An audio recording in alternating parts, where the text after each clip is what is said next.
Good morning, students. Myself Rohit Jangda, and I am working as a PGT Geography in Suraj School, Rewari. Today, we discuss about the 11th chapter of Geography in class 11th, name Distribution of Ocean and Continents. Now, in the previous chapter, you have studied the interior of the earth. You are already familiar with the world map. ठीक है, तो आज के अगर मैं map को देखता हूँ या आपको मैप देखने के बाद पता लगता है कि करीबन करीबन आपका 29% ऐसा हिस्सा है जिसको कॉन्टिनेंट ने कवर कर रखा है, और करीबन 71% के आसपास आपका वो पार्ट है जो एट प्रेजेंट कवर कर रखा है आपके ओशन ने। ठीक है, तो अब इनको देख के हमें ऐसा पता लगता है, ये सारे जितने भी आपके कॉन्टिनेंट हैं और ओशियन हैं, इनको देख के ऐसा पता लगता है कि जिस पोजीशन में आज आपके ये कॉन्टिनेंट आपको दिखाई देते हैं, ठीक है, ये हमेशा से ऐसे नहीं रहे हैं। इसका मतलब ये है कि विद द टाइम इनके अंदर चेंजमेंट होता रहा है। तो इससे ये भी बात फैक्ट सामने आती है कि जिस पोजीशन में ये आज हैं, ये हमेशा से अगर ऐसी पोजीशन में नहीं रहे हैं, तो हमारे सामने ये क्वेश्चन आता है कि लास्ट जो पीछे जो बैक है या जो पास्ट है उसके अंदर इन कॉन्टिनेंट्स की पोजीशन क्या रही होगी। ठीक है, और वहाँ से लेके आज तक एट प्रेजेंट जो इनकी पोजीशन हुई है, आखिर उसके पीछे रीज़न क्या है, what is the reason behind it, और we can say in the present position. How have they determined their earlier position? You will find the answer to some of these and related question to this chapter. और इस chapter के अंदर आप इन्हीं तरह के अपने जो क्वेश्चंस हैं उनका आंसर ढूंढने की कोशिश करोगे। Clear? Okay, now continental drift. देखिए, कॉन्टिनेंटल ड्रिफ्ट जो है वो कैसे हुआ, और विद द टाइम वक्त के साथ कौन सी ऐसी आपकी थ्योरी आई जिन्होंने इस क्वेश्चंस के या इन क्वेश्चंस के आंसर देने की कोशिश की। देखिए, observe the shape of the coast line of the Atlantic Ocean, you will be surprised by the symmetry of the coast line of the either side of the ocean. No wonder many scientists thought of these similarities and considered the possibilities of the two American, Europe and Africa, to be once joined together. From the no records of the history of science, it was Abraham Ortelius, a Dutch mapmaker, who first proposed such a possibility as early in 1596. देखिए, किसी तरह का इतिहास नहीं है। आप देख रहे हो कि दो आपके कोस्ट जो लाइन है उनकी सिमिलरिटीज़ एक जैसी हैं, और उनको देखते हुए बहुत से साइंटिस्ट और जोग्राफर्स ने ये कोशिश की बताने की कि ये दोनों जो चीज़ें हैं ना, या दोनों ये सिमिलरिटीज़ हैं, ये शो करती हैं कि कभी ये कॉन्टिनेंट्स आपस में मिले रहे होंगे, जिसमें यूरोप, अफ्रीका और अमेरिका आता है। ठीक है, लेकिन हिस्ट्री के अंदर इसका कोई जो है आंसर नहीं मिलता है। और सबसे पहले जो आपके मैप मेकर थे या कार्टोग्राफर थे, जो अब्राहम ऑल्टियस थे, उन्होंने 1596 के अंदर एक इस तरह का मैप बनाया था जिसके अंदर सारे कॉन्टिनेंट्स को एक साथ दिखाया गया है।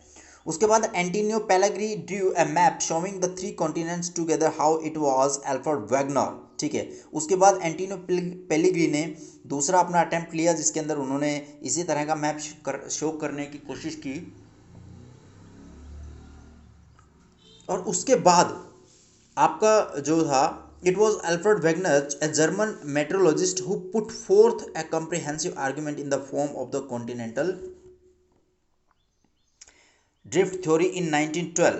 This was regarding the distribution of the ocean and the continent. मतलब 1912 के अंदर आपका जो थ्योरी थी वो अल्फ्रेड वैगनर ने दी थी, जो कि एक जर्मन मेट्रोलॉजिस्ट थे, जिन्होंने ये बताने की कोशिश की थी कि एट प्रेजेंट आपके जो भी ओशन और कॉन्टिनेंट्स हैं, ठीक है, ये किस तरह से यहाँ पे हुए या किस तरह से यहाँ पे आए और इनकी ओल्ड पोजीशन क्या थी। ठीक है, उसके बाद according to Wegener all of the continents form a single continental mass and mega ocean surrounding the same. The super continent was named Pangaea, which all Earth the mega ocean was called Panthalassa. ठीक है. He argued that around 200 million years ago the supercontinent Pangaea began a split. Pangaea first broke into the two large continent mass as Laurasia and Gondwana land from the northern and southern components respectively. Subsequently, Laurasia and Gondwana land continued to break into various smaller continents that exist today. A variety of evidence was offered in support of the continental drift. Some of these are given below. 1912 के अंदर Wagner ने ये theory दी थी और उन्होंने ये बताने की कोशिश की थी. उन्होंने क्या किया कि मान लिया कि पूरा जो लैंड मास है उसको उन्होंने एक नाम दिया जिसका था नाम पेंजिया. ठीक है. और उस पेंजिया के चारों तरफ जो आपका वाटर बॉडी थी, ठीक है, उसको उन्होंने नाम दिया पेंथालासा. ठीक है. तो इस तरह से पेंजिया और पेंथालासा उनके हिसाब से दो बॉडीज़ थी. एक वाटर बॉडीज़ थी और दूसरी आपकी क्या थी, जो है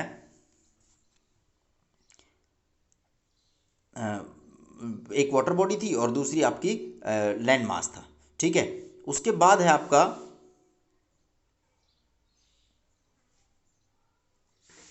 evidence support the continental drift, the matching of continents jigsaw fit.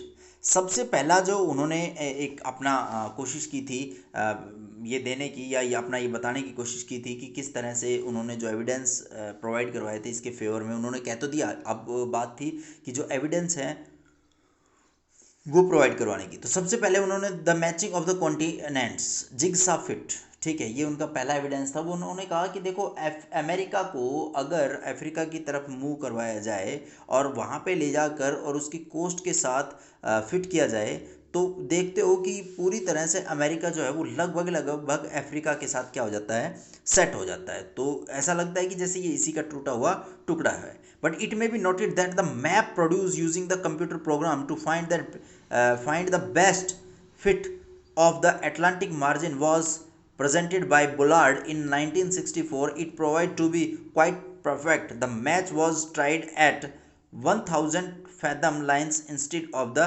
present shoreline. ठीक है. मतलब उन्होंने 100 जो फैदम 1000 जो फैदम था उसका डिफरेंस उन्होंने बताया. लेकिन इस ऐसा तो इसलिए भी हो सकता है बेटा कि इतने सालों से जब ये ब्रेक हुए हैं आपस में तो इतना चेंजमेंट तो इनके अंदर वैसे भी आ गया होगा. ठीक है. तो उसको नेग्लेक्ट करते हुए ये देखा गया कि ये आपस में बिल्कुल मिल जाते हैं. उसके बाद है rock of the same age across the ocean. अगर देखा जाए तो वेस्टर्न कोस्ट ऑफ अफ्रीका और eastern coast of South America, अगर इन दोनों की रॉक्स को स्टडी किया जाए तो पता लगता है कि दोनों तरह की जो रॉक्स है ना वो एक ही टाइम की हैं, यानी एक ही एज ग्रुप की हैं. और इस तरह से दो अलग अलग कॉन्टिनेंट्स पे एक ही एज ग्रुप की रॉक्स का होना या रॉक्स की फॉर्मेशन होना बड़ा अटपटा सा लगता है. तो इसका मतलब यहाँ से पता लगता है कि ऐसा पॉसिबल तभी हो सकता है जब करीबन करीबन ये दोनों एक साथ हों. ठीक है. उसके बाद अगला जो है आपका टिलिट्स. It is the sedimentary rocks formed out the deposition of glacier. The Gondwana system of sediments from the India is known as to have counterpart in 6 different land masses of the southern hemisphere. At the base of system has thick tilite, indicate extensive and prolonged glaciation. Counterpart of this succession are found in Africa, Falkland Island, Madagascar, Antarctica and Australia. Overall resemblance of the Gondwana type of sediments clearly demonstrates that these landmass had remarked similar histories. The glacial little provides unambiguous evidence of palaeoclimatic and also drifting of continents. मतलब ये आपसे कहने की कोशिश की जा रही है कि अगर आप देखते हो तो इंडिया के अंदर, अफ्रीका के अंदर, मेडागास्कर के अंदर, फॉकलैंड के अंदर, इन सब रीजन के अंदर अगर ग्लेशियर के एविडेंस देखे जाएं तो ये सारे के सारे एविडेंस एक ही टाइम के रहे. और एक ही टाइम के ग्लेशियर रहने का मतलब, एविडेंस होने का मतलब ये है कि ये पार्ट कभी ना कभी आपस में एक ही लैंड मास से जुड़े हुए थे। अदरवाइज पॉसिबल नहीं लगता कि एक इक्वेटर को क्रॉस करके सेम टाइम में सेम चीज़ें दोनों तरफ हो जाएं। उसके बाद है प्लेसर डिपॉजिट। देखो, the occurrence of the rich placer deposit of the gold in the Ghana coast and the absolute absence of source rock in the region is an amazing fact that the gold breaking veins are in Brazil, and it is obvious that the gold deposits of the Ghana are derived from the Brazil plateau when the two continents lay side by side। ठीक है, घाना के अंदर आपका gold का मिलना और at the same time Brazil के अंदर उसी रीजन के अंदर आपका गोल्ड का मिलना, ये शो करता है कि अफ्रीका और घाना कभी आपस में, या घाना और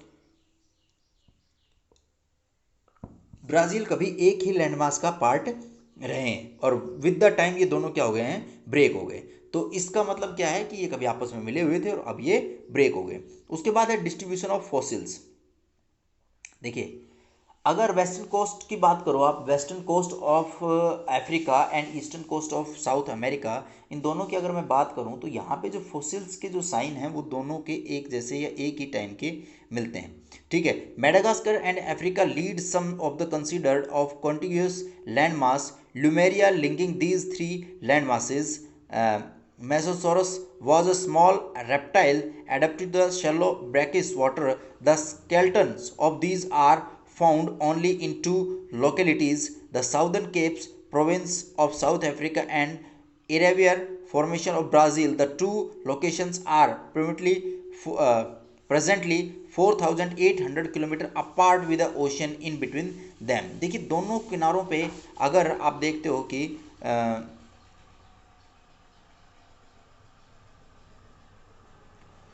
दोनों किनारों पे अगर आप देखते हो तो आपको पता लगता है कि जो फॉसिल्स हैं वो सेम हैं।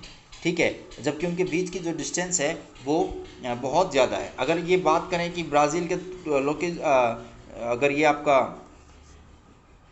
skeleton of these are found only in two localities, the skeleton Southern Cape province of South Africa and Irwana formations Brazil. The two locations are presently 4,800। अगर आप बात करो तो स्केल्टन्स हैं वो दोनों तरफ पाए जाते हैं, वेस्ट की तरफ और भी और ईस्ट की तरफ भी, जबकि दोनों के बीच में 4800 किलोमीटर की डिस्टेंस है। और ऐसा लगता नहीं कि इतना छोटा सा जीव जो है वो इतनी लंबी डिस्टेंस को क्रॉस करके और ईस्ट टू वेस्ट और वेस्ट टू ईस्ट मूव कर लेता होगा। ठीक है, तो इससे पता लगता है कि, और फिर दूसरा इसका एग्जांपल है कि लेमूर नाम का जो आपका जीव है, ठीक है, वो आपका इंडिया के अंदर, मेडागास्कर के अंदर और इसके अलावा अफ्रीका के अंदर, सब इन तीनों जगह, तीनों जो जगह हैं इन पे एक साथ रहा। ठीक है, एक साथ, और इस पूरे लैंड को क्या कहा जाता था, लुमेरिया।